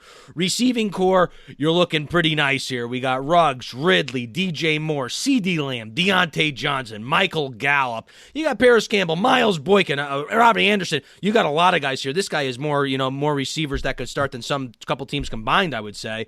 And tight ends. Look at this tight end core. This is beefy and juicy. And again, he didn't put his taxi guys down yet, but we got George Kittle, Hunter Henry, Dallas Goedert, Evan Ingram, Chris Herndon, and Harrison Bryant. So he's got, tight ends. If he could start 4 tight ends, he might just do that. If he could start a tight end in the running back position, he might have to do that. But Garrett, stepping back, you got a lot of strong areas here that he traded back out of the first round, clearly had a plan for the draft. Looks like he must have done best player available looking at this wide receiver and tight end squad. How are you feeling? Yeah, this is a good team. Stafford and Goff are quarterbacks that I have targeted a lot this offseason. 2 guys that their ADP is significantly lower than I expect their output to be. So great job there. You got Tua as your future QB3 and could easily overtake either one of those guys. We'll skip running back for a moment. We're going to go down to wide receiver core. Lots of young, talented wide receivers. So he's built for the long haul at wide receiver. And then, let's jump back up to running back. Running back is a little bit of a concern, but I feel like there was some intentionality in it. He has Leonard Fournette to get him by this year. Hopefully he gets more than just this year out of it, but there's a lot of up in the air with him. I like Madison as a player. I like Zach Moss as a player, Gibson. So there's some good young upside running backs there. But here's what he did. And this is where I think he was playing a little bit of chess while some other guys might have been playing checkers. He loaded up at tight end in a tight end premium league. Now, for a lot of people that have not played tight end premium, it's tough to understand how valuable some of those top end tight ends become, because all of a sudden you have tight ends putting up running back and wide receiver numbers. And even guys that might not be your tippy top, your George Kittles, your Kelseys, your Ertz, even some of those next tier guys are putting up 15, 16, 17 points in a week. And all of a sudden it's really tough to compete because your tight end is not doing anything like that. He will be in a position once a lot of the other teams kind of catch up to what's going on here to where he could unload 1, 2, maybe even 3 if he wanted to of these tight ends for just about anything he could want. If he wants another running back, he could easily say, at some point, all right, Hunter Henry, he stayed healthy. He's proved to be, tight end 6 or so. You could easily get a low-end RB1, high-end RB2 for that good of a tight end in a tight end premium league. And if he dares to sell George Kittle, I can't believe he got him that late. He actually, I know, don't even talk about it. I regret passing on him. I forgot you could see what I did here. Yeah, I don't want to think about it because he was already trying to trade him, and I was like, oh my God, I might have to take out another mortgage on the house here to pay this George Kittle bill I'm going to have with Big Joe. Oh, and that's the thing. Honestly, the only players in a Superflex league that you could not get for George Kittle is probably Mahomes, Lamar, Barkley, and McCaffrey, and maybe Michael Thomas. After that, you could get just about any other player. Why didn't I take Kittle? Oh, the pain. What was I thinking? And full disclosure for Big Joe's team, Big Joe, Norm, and myself, we're all a little sleazy traders. We each have 3 first-round picks next year. So Norm's team and this team you're looking at here, Big Joe's team, he's sitting on 3 first-round picks too. So this running back problem, he could just draft him next year, and he might be a juggernaut. Yeah. With this team and 3 first-round picks, long-term, this team's going to suck to have to go against. I'm sad. Like I said, I don't know that it'll quite work for this season just because of running backs. However, he could solve that problem in an instant if he wanted to really go for it this year by selling one of these tight ends. So, yeah, this team's going to be good. Man, I guess I didn't save the best for last because I just did Big Joe. All right. Garrett, we're going to the Boardwalk Barons. Me and Joe both traded out of this first round. Oh, I don't even want to look at my roster now. I should have went first. It's like when you do the oral project in school and you're like, oh, I'm too nervous to go first. And by the end, you're like, oh, man, I can't top these ones. I should have just got out of the way. It doesn't seem as bad. All right. Well, no, I feel okay. So we're going to head in here. My first pick was the 2-3. And to my surprise, Alvin Kamara was sitting there. I traded out of the 1-8 because I didn't want to have to decide between Kamara and Mixon and Watson. And it just so happened somehow Kamara fell to 2-3. So I had to take him. And then this is my one, not my one pick, but one of my picks that I don't know what, I went Clyde Edwards-Helaire. I couldn't help myself. I should have went Kittle here. I think did Kittle go after Helaire? I think he did. Oh, he did. Yeah, I should have went. I regret not going Kittle there, but we're going to run down my team. Right, I got only 3 quarterbacks here. They're 3 starters, though. I got Baker, Daniel Jones, and Kirk Cousins. So you could thank Rich for the Baker thing. I was listening. I was going to say, I'm looking down this roster. This has Dynasty Nerds fingerprints. I listened to the Superflex. We had the thing going. I was like, oh, you guys just came out with the episode, so. There's going to be a little bit of hint to it there. Running backs, we got Clyde Edwards and Damian Williams out of Kansas City. I got Murray and Kamara. We got David Montgomery, Boston Scott, Jordan Howard, Breida out of Miami. Receiving core's a little thin here. I did trade away Beckham, which we'll get into that trade momentarily.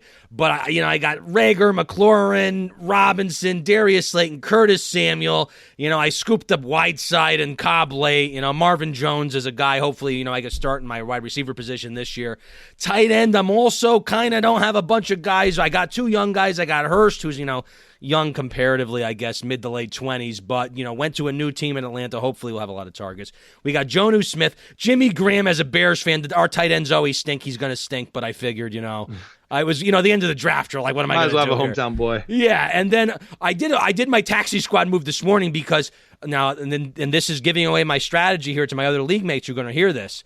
Our first blind bidding runs July 1st, and the roster sizes are 31, and you have your 4 taxi squad spots. So hint, guys who haven't done this already, what I'm doing is I'm moving my guys to my taxi squad that I think might stay there or I might want to swap out.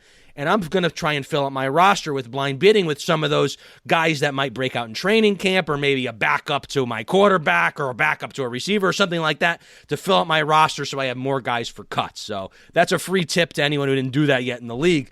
Now, Garrett, I'm afraid to say this here, but what are your thoughts on the Boardwalk Barons. Hang on, let me get my scotch actually for this. Okay. You know what?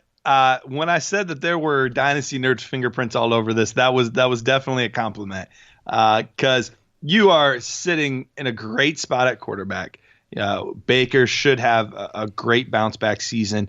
Jones, after his rookie campaign, we saw a lot of ups and downs, but with Pat Shurmur in there, as much as there's been a lot of shortfalls, or sorry, not Shurmur, Jason Garrett. Jason Garrett in there as an offensive coordinator now. As much as he had some shortcomings as a head coach, I do believe he is a good coordinator. I think he'll do good things for Daniel Jones. And then Kirk Cousins is about as solid as you can get for a QB3. On most teams, he's going to be your quarterback too. Edwards-Helaire is a stud. Alvin Kamara is absolutely a stud. So you're sitting pretty there. Montgomery is really, really good as a running back 3. I think, once again, kind of like I was talking with Sony, just on pure volume alone, he should be relevant. But I think the addition of Nick Foles is going to do one of two things. One, either Mitch Trubisky steps up and plays a little bit more closely to 2018 Mitch Trubisky, or Nick Foles takes over and does a decent job. Either way, I think it will help Montgomery be a little bit more relevant. Well, Garrett, as a Bears fan, there is a third option, and that's they both stink. So don't forget about that, because as a Bears fan, and you're a Browns fan, so I drafted Baker, but I got to tell you, I've had moments of buyer's remorse, and when we get into my Beckham trade here, I kind of was looking to uninvest in that situation out of a panic. So just as a preface where I was like, what am I doing here? I hear you. But as your RB3, I think David Montgomery's in great shape as your third guy. And then Breida is a really sneaky PPR upside guy there as your running back 4, along with Jordan Howard. Both of those guys are in Miami. I think both of them will be relevant. Jordan Howard will do what he's always done, not catch hardly any footballs, but he's going to score some touchdowns and get enough yards to be a great flex play. Same thing with Matt Breida, only the complete opposite. He's going to do a great job catching passes and might not do a ton between the tackles, but that PPR upside is going to be great as a running back 4 for your team. Love the upside at wide receiver. Allen Robinson is a wide receiver 1.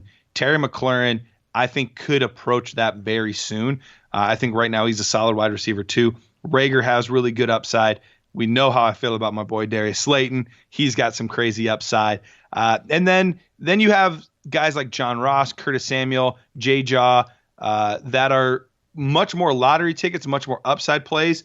But any one of those 3 guys could end up hitting. We look at Philadelphia. Saiga Whiteside is a guy that I really did like and still do. I think that he could perform simply because, similar to what I talked about with Coulter earlier, the role that he plays is very dissimilar to all the other wide receivers they brought in. Rager is speed. Goodwin is speed. Deshaun Jackson is speed. Quez Watkins is speed. Hightower is speed. Like, all these guys are fast, speedy players. Then you have Saiga Whiteside that's more of that post them up, contested catch, get the first down, beast in the red zone. That's what he's going to do. And so I think he's going to step it up this year. And then Marvin Jones is steady Eddie. Least sexy pick in any draft ever. And you're going to be thrilled to have him as, that steady Eddie wide receiver 3 or guy that I have to put in the flex. I don't have to worry about the spot. So good shape there. I like Jonnu Smith's upside this year, and Hayden Hurst, simply similar to like the David Montgomery. I don't know that he's crazy talented, but I think he's going to get force-fed targets at tight end and be just fine for your football team. So overall, really, really good team. And especially once you consider having 3 first-round picks on top of that, you're going to have some interesting battles for that top spot. Ooh, I don't know if it's the scotch, but I think I'm blushing, Garrett. I think I'm blushing after that one there. A little. I'll take that. I feel okay about your review of the team here. Now, before I let you go now, and I want to thank you again. You took time out of your day here, and you're doing this just out of the goodness of your heart, really, because I gave you a nice message, and we're here now. I'm going to just rattle off some trades. We're going to do a quick. Did somebody win, or is this a square deal? And maybe your thoughts on what was going on here. So we're going to go with. I'm going to start. I'm just looking at the transactions. I'm just kind of totally random. So guys in the league, I'm not picking trades here. I'm just trying to figure out which ones will be fun to talk about. We're going to do Al's Pals traded with In Just We Trust. So we know In Just We Trust had a little bit of a weakness there. But Al's Pals traded away Royce Freeman, Phillip Lindsay, and Justin Watson, and a 2021 third. So he totally uninvested in the Denver backfield. Justin Watson's a flyer receiver, and he got a third-round pick. And he picked up Mariota, who holds value to him because he has Derek Carr, Justice Hill, who as a flyer running back, and James White to round out his running back core. Now, Al's Pals and Just Trust or square deal? More or less square, but I'm going to lean towards the Mariota James White side. He basically gave up a bunch of players that I don't really think will end up factoring. Although if I remember right, he does have Melvin Gordon, so it makes sense as to why he invested in Lindsey and Freeman. Overall, I think it's a pretty fair deal. But if I had to pick a side, I'd take the Mariota side of that one. Okay, perfect. Slight Mariota side. Not bad. All right, so we're going to move here. I'm going to skip over the OBJ trade for 1 sec just because I don't want to have to cry over it. Let's see. We're gonna go with. We have a couple of wild ones here. I don't know if you're looking at the transactions, but we got some wild guys here. We're gonna go for an interesting trade. Big Joe and Norm, two of our young wide receiver cores, low running back squads. We had Big Joe give up Corey Davis, Jerry Jeudy, and a second-round pick, and pick up CeeDee Lamb and a third-round pick. So Big Joe loves CeeDee Lamb. And he said, I'll give you a Jeudy. And to him, Corey Davis was probably just a bench player that's one season away from a cut and move back in the second round. So we got two sides of the deal, two rookie receivers. It's really kind of whatever you like. But looking at this, what are your thoughts? Even Steven or Big Joe or Norm? That's a pretty square deal. It's a pretty square deal because 2021 class is looking very good at this point, specifically at the wide receiver position. I think that second round is going to be valuable. But I did have CeeDee Lamb a tier above Jerry Jeudy. There were some people that had them in the same tier. I had CeeDee Lamb a tier above Jerry Jeudy. So overall, I think that about fixes that gap, though. So I would say it's pretty square. Square deal. All right, I love it. We're going to start rattling them off, though. We had Norm trade away one of his. Norm had another tight end, Noah Fant, another Al's Pals trade. Norm gave up Noah Fant and a second-round pick that he actually acquired from Big Joe in the last trade. And Al's Pals gave up Justice Hill, who we saw him acquire, N'Keal Harry, Adam Troutman, and his first-round pick. So and he got a second-round pick back, so you could say he's kind of moving back. It could be 12 spots, it could be less. So Al valuing the tight end depth, and we love this tight end squad now that he's got Fant and Hockenson. And then Norm, who had some depth and said, you know what, I'll pick up Harry, Troutman, a couple of young guys, and that valuable first-round pick. Whew. This is another one. I hate to be so vanilla, but I have no issue with that. Square deal. No, that's fair. That's what we want to hear because everyone's going to listen to this, Garrett, and they're going to say, oh, my God, they're probably sweating. Is he going to mention my trade? Is it going to be a big joke? But these square deals, everyone has different values. So somebody could look at this and say, oh, that's terrible. And somebody could look at it and say, oh, I love this side. But really, a lot of these trades, a year or two later, they look a lot different. They do. It's going to be tough. I mean, if Noah Fant blows up and becomes the next greatest thing at tight end, it could look like a terrible trade. But N'Keal Harry could absolutely blow up as well. And I like Troutman quite a bit. And, the round one pick, depending on where that is. But even if it's later, we have some absolutely monster quarterbacks that are going to be in this class. There's already 3 or 4 good running backs we know of. The top end of this receiver class, you could make an argument, has been better than the 20 class. And then there's 3 tight ends that I already love in this class. So that first round pick is crazy, crazy valuable. So but you get the second round pick with Fant. So, I mean, there's a lot of moving parts to this, but overall, I think it makes a lot of sense for both teams. So I have no issue on either side. All right. We love it. And I'm going to run into a chronological trade here, and then we're going to go to the Beckham trade. And then we have a couple trades here that I want your opinion on because we have a bunch of different values of picks in the league and a lot of stuff going on that made me say, whoa, we got a lot of picks moving around here. So I just want to get your thoughts on it. But this was a trade that went concurrently here. So then Norm, who just picked up N'Keal Harry in this Noah Fant trade, so he got the first round pick in Harry and Troutman and Justice. He went and flipped N'Keal Harry and a second-round pick and picked up a first and a third-round pick from In Just We Trust, who is a team that we were talking about has potential to, have a decent team this year, but could also, the wheels could fall off quarterback-wise, and that could be a very early pick. I mean, that could be Trevor Lawrence if it's the first pick. So Norm doing a flip-flop, acquiring Harry, and then flipping him and getting another first-round pick in back-to-back trades, making it 3 first-round picks. Yeah, I want the first-round pick on that side. I don't dislike N'Keal Harry, but there are some concerns in his game. He's not the best separator of all of the receivers we've seen in the class. He is a good player, but it's tough to develop when what you were kind of banking on was him being there with Tom Brady. And now who knows who's going to be there. And there's no real stud wide receiver. Like originally there was going to be Josh Gordon on the other side of him to kind of like take some of that away. He doesn't really have that anymore, so he's going to be going up more often than not against the top corners. So I'm not overly high on Harry, and I'm very high on this draft class. And if this pick is a top 3 pick, I mean, you have Trevor Lawrence, you have Justin Fields, you have Trey Lance out of North Dakota, who everybody has been raving about, and I get why. I watched some tape on him. The kid's pretty dang good, and that's just the guys we know about at this point. We always know that there's other quarterbacks that kind of come out of nowhere and become interesting. So I want the first round pick in this deal. I don't blame you, and a lot of it has to do, if somehow In Just We Trust wins the championship and it's the 112.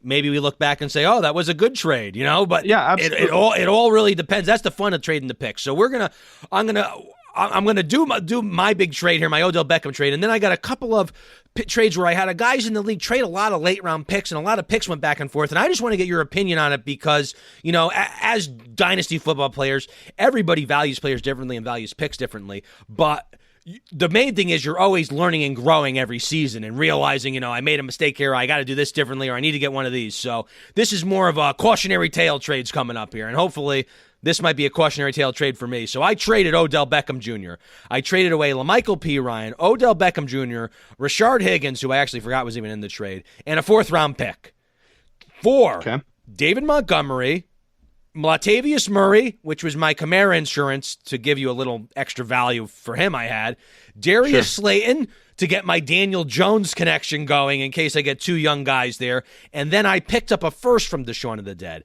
Now, I moved from Odell because I obviously, you could tell by my team I had some Dynasty Nerds on the brain there, and I ended up with Baker Mayfield. And, I don't know, I'm a New York guy. I'm from, the East Coast. You're kind of East Coastish, but I'm a New York sports guy. So to me, I knew Odell. I saw Odell at his worst. So I have like a bitter taste from Odell. But in your opinion, did I sell Odell too low here? I mean, I have Allen Robinson. Odell could have been I could have just traded my wide receiver 1 away here. You very well could have. And I do think Odell will have a very good season this year. However, we do have to remember the type of offense that he's going into, which is this Kevin Stefanski, run the football, 12 personnel. So the hardest part is, although I do think Odell Beckham will rebound from what he did last year, and I think he's a steal at his current price in most drafts, I think there's a little bit of a capped ceiling compared to what we've had before, where we could see Odell being the wide receiver 1 because he's getting 150 targets, 160 targets. I think he'll be sitting good if he gets 130 targets. And that's the part that is a little bit concerning is I think he's going to be a very good player for your team, but the ceiling is somewhat capped. Once again, David Montgomery is a player that I like. Probably a short-term window, Rich's hashtag 2 to 3 year window. That's probably kind of what we're looking at with David Montgomery. I'm a big Darius Slayton guy, and so I love any deal where I get Darius Slayton. And then you get a 1st-round pick. So overall, I think this is a very fair deal. If anything, you might actually have the long-term upside because of Slayton in the 1st-round pick. You might have a slight edge there. However, you might have slightly hurt your chances to win it this season. So I think that's kind of the way I'm looking at that one. All right, I'll take that. I'm going to wipe the sweat off my brow here, take another sip of scotch, because I'll take that. Because sometimes you make a trade. It's funny because sometimes you make a trade and then you look at your team and you're like, oh yeah, I love the way that looks. Right after the trade happens, and then you sit and start thinking about it. And then I'm looking at my receivers, and then I actually made a move. I traded Tony Pollard for Marvin Jones. So Marvin Jones was added after my Odell Beckham trade. So that was kind of not a panic move trading Pollard, but that was you know what, I need another guy I could plug him in here in case, you know, one of my young guys goes down the hill. Right. So before we close out here, I'm going to go into a couple trades. We had a lot of pick swaps here, a lot of late round pick swaps. So we have a trade here with Deshaun of the Dead and Deshaun of the Dead and the Hot Chub Time Machine. Deshaun gave up a second, and Deshaun of the Dead gave up a second, a fifth, a fourth, and another fifth. It looks like a second, third, a fourth, a fifth for Allen Lazard. Now, I sent a text out to both these guys the next day. I said, I think we might have a draft. I mean, maybe I'm wrong though. I said I think we might have off on the value of some of these draft picks, because for me, if it was Lazard for the second, while I wouldn't do it personally, I can rationalize it and say, you know what, somebody's thinking Lazard could be a wide receiver too. He's getting rid of the second pick to get a receiver this year. But is it me, Garrett, or is this a lot of picks for a receiver here? It's a pretty lopsided deal. Basically, what you have here is a trade at what Allen Lazard's absolute ceiling is. So at this point, and you see this happen all the time where guys are trading for their ceiling value, what they could potentially be, not what they are at the moment.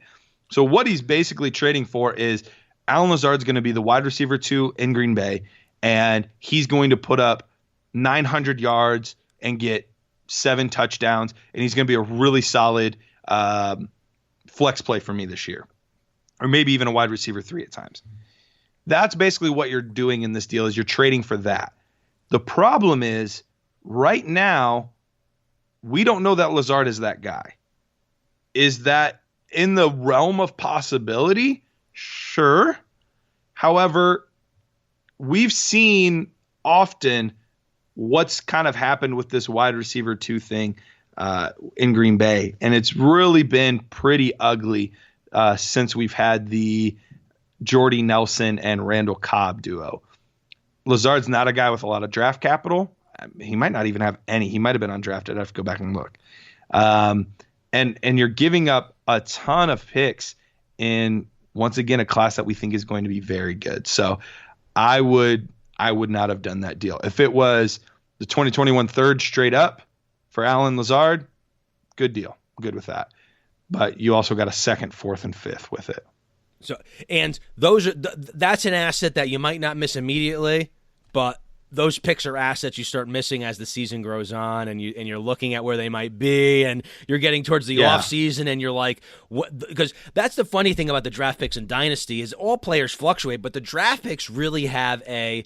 That would be a fun Windows project. To buy and sell. Is to put together a chart for the year on draft pick value, because it really we actually had a guy do that. It's we actually all had a guy timing. do that. Oh, and on the Dynasty Nerds website, is it up on there? I don't know if it's on the website itself, but it's Eric Kortz, EK Baller. He developed a chart, literally like, okay, here, 5 is the best time to buy draft picks. 1 is the worst time to buy draft picks. And basically the worst time is like during the NFL Combine, during the NFL draft, and then during your rookie draft is the worst time to buy rookie picks.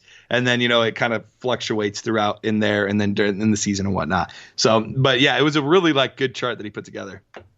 And my favorite time is at that trade deadline. I love the trade deadline trades, because then you got people, you don't want to part with that first round pick, but if you're trying to win it all, sometimes, late round pick, I get a player, he's proven. You flush that first round pick down the toilet in week 6, possibly, if it's going to get you a championship, where week 1, you don't know yet. You don't want to get rid of that thing. You got to really woo me to get my first round pick.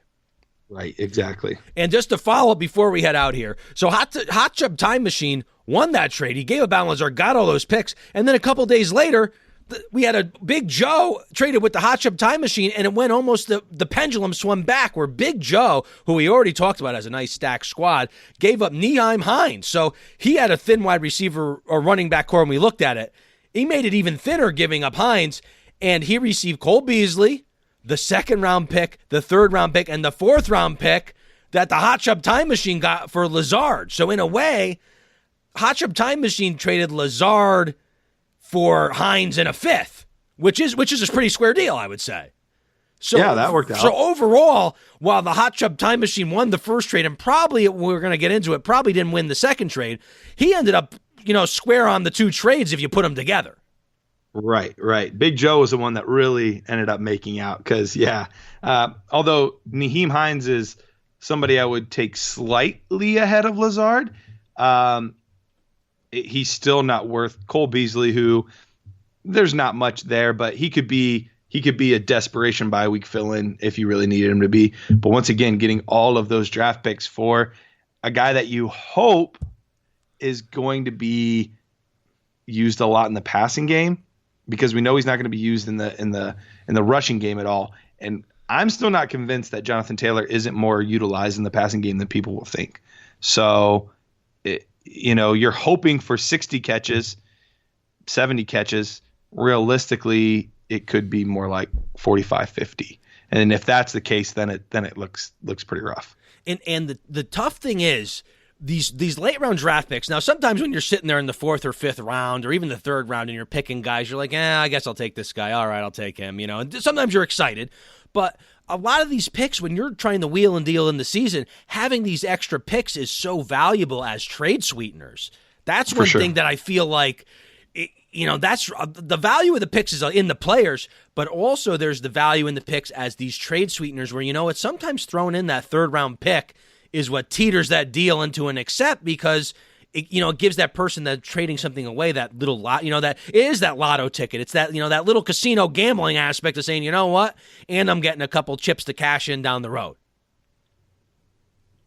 Yeah, absolutely. Yep. I am totally with you on that. Well, Garrett, I want to thank you for coming on. We almost hit the 90-minute mark exactly here. And, you did this out of the goodness of your heart for the Big Boy Dynasty League. We just had our startup. I'm sure everyone's going to really enjoy this. And a lot of our guys listen to you anyway. But just for the hell of it, where can they follow you on Twitter if, they listen to another podcast and that's why their team stinks? They need to listen to a good podcast and get some really good analysts here. So what's your Twitter out there, Garrett? Yeah, I am at Dynasty Price on Twitter. At Dynasty Price. And guys, if you're not already listening to the Dynasty Nerds podcast, I've talked about it in our group messages and our group chats. Head over to dynastynerds.com. They have articles going up every day. Check out all their stuff. And Garrett, I'm a member of the Nerd Herd. So, I for the price of a cup of coffee a month, I get the inside scoop. I get an extra podcast a week from Garrett and Rich and all the gang there. And to me, for $3 a month, I love having that extra podcast because then I get 2 on Wednesdays, and I'm all set. That's at least 2 commutes there. Yeah, there you go. Absolutely. And, we have something pretty cool that we're going to be adding here soon as well.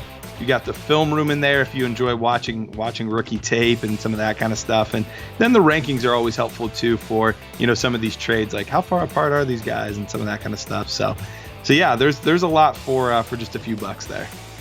Unreal. Well, thank you very much, Garrett. I'm going to let you. I'm sure you got some numbers to crunch, some film to watch, some other things to do. So I want to thank you very much for coming on the show, and hopefully I'll talk to you soon. Sounds good, buddy. Thank you.